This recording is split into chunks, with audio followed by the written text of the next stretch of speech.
Hey everybody, this is Andy from Tennis Euphoria, and today I'm bringing you my review of the Head Boom MP. And it's always exciting, isn't it, to have a major manufacturer with a new line. And I was particularly excited by this Head Boom line because Head have got a really good recent track record, haven't they, around some good new rackets. I'm thinking about the Extreme Tour, what a surprise gem that was, and also of course the Prestige Pro, previously the MP. That was an evolution, I guess, of a line, but a new mould within it, and it was really, really good. They nailed it. So when it comes to a whole new line, particularly with a lot of the positive PR that they're giving it, and when you look into some of the detail as to how they describe it, it can only be exciting and really quite encouraging in many respects. So they position the Boom as a work of art, interesting marketing, something that they are particularly proud of that delivers exceptional feel. I've even seen something that said it's the best racket that they've ever made.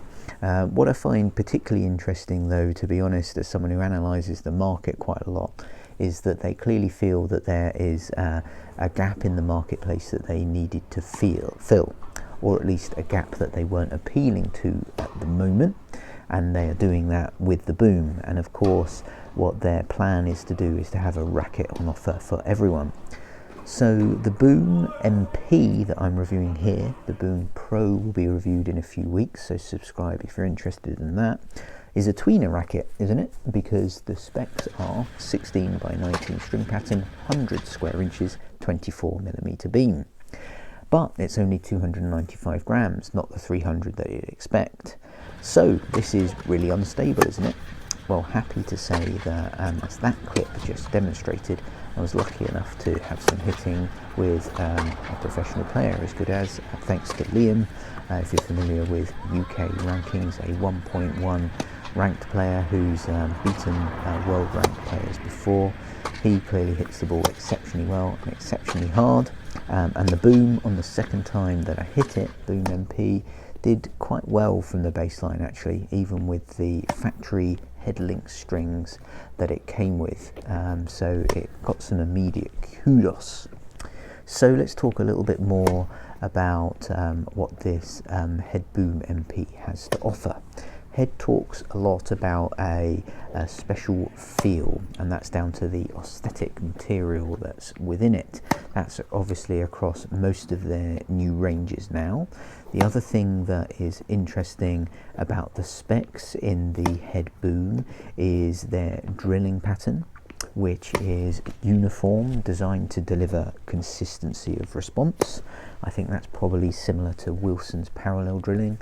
And then it has power grommets, which we have seen before in the Extreme line, and I think you've seen in other brands as well, in some shape or form, and that of course delivers more string movement and can deliver extra spin and extra power. So this is then a tweener racket with a lot of power but with exceptional feel. So my experience with it actually is quite different. This isn't the power racket that you would expect, or the name suggests. It's a little bit more cultured than that. The RA on the MP is 64, and that would suggest that you do get a little bit of comfort and some good feel from the racket.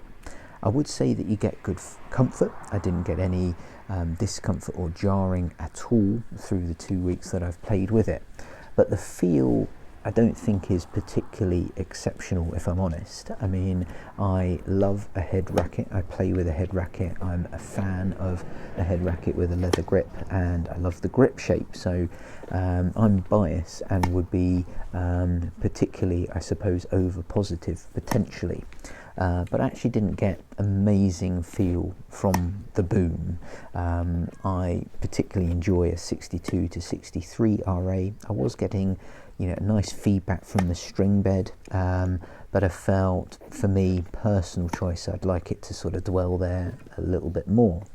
What I would say is that the head links that it came with was better than I expected. I actually think that's a pretty good standard string, and I was getting some good spin, so I'm getting some pretty good pop from the racket as well. But as I say, not the power racket then that you would expect. In terms of control, I would say that it probably delivered a little bit better than I would expect. I was expecting this to be a very lightweight, sort of fast-paced tweener racket with bags of power that I couldn't control, and that wasn't the case at all. From the baseline at least, I could control this racket pretty well. It wouldn't fly on me, but what I was finding was I'd have to commit to my shots. So actually, if I didn't commit to my shots with full strokes, then the ball would fall a little bit short. And in many respects, I think this racket is in some ways a direct response to the popularity of the Yonex E-Zone. And of course, the different head shape on this boom is somewhat similar to the isometric shape that you find in Yonex's. And it does have some similarities to the E-Zone in some respects. It's not as powerful as the Yonex E-Zone 100, but in terms of broad characteristics, then it does have quite a nice sweet spot, which I think is improved with that head shape. So going back to how it plays, I love this drill. On my forehand side, I tend to prefer whippier, smaller head size rackets, which are heavier.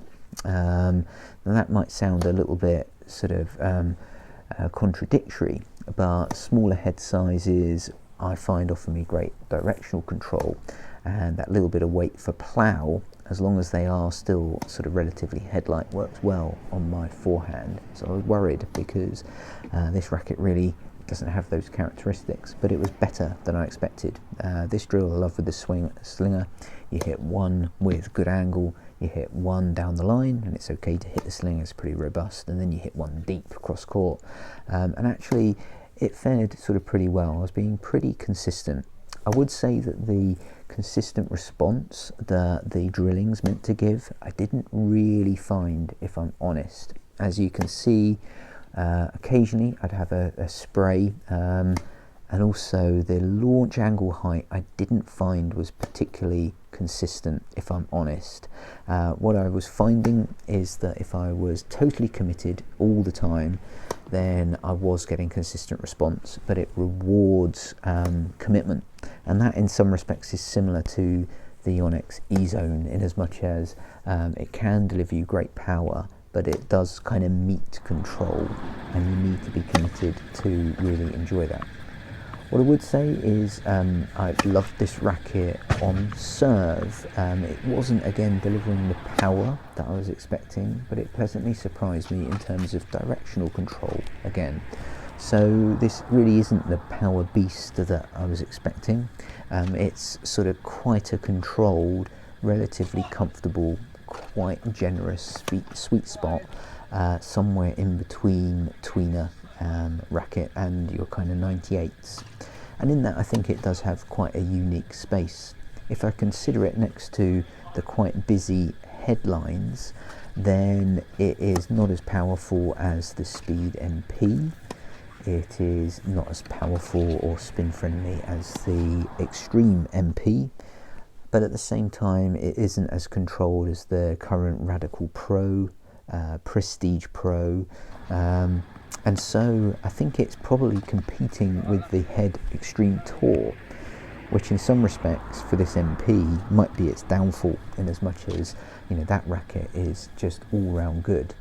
But one thing that makes the Extreme Tour particularly good is that it's a great platform racket, and I can't help but think and wonder whether this might end up being a good platform racket without it being intended to be so.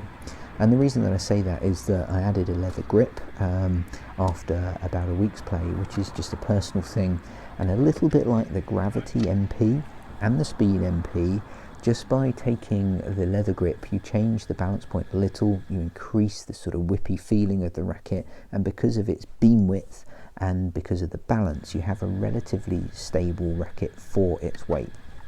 I also think that this racket would do particularly well with some extra weight, probably at 10 and 2 to give it a little bit more plough and a little bit more power. So I do think again that this racket could be quite an interesting platform stick. I think it could appeal to intermediates who are looking to move away from a all-out power stick.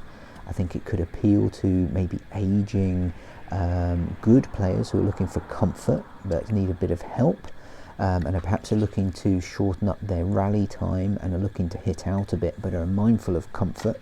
I think this could work really well there.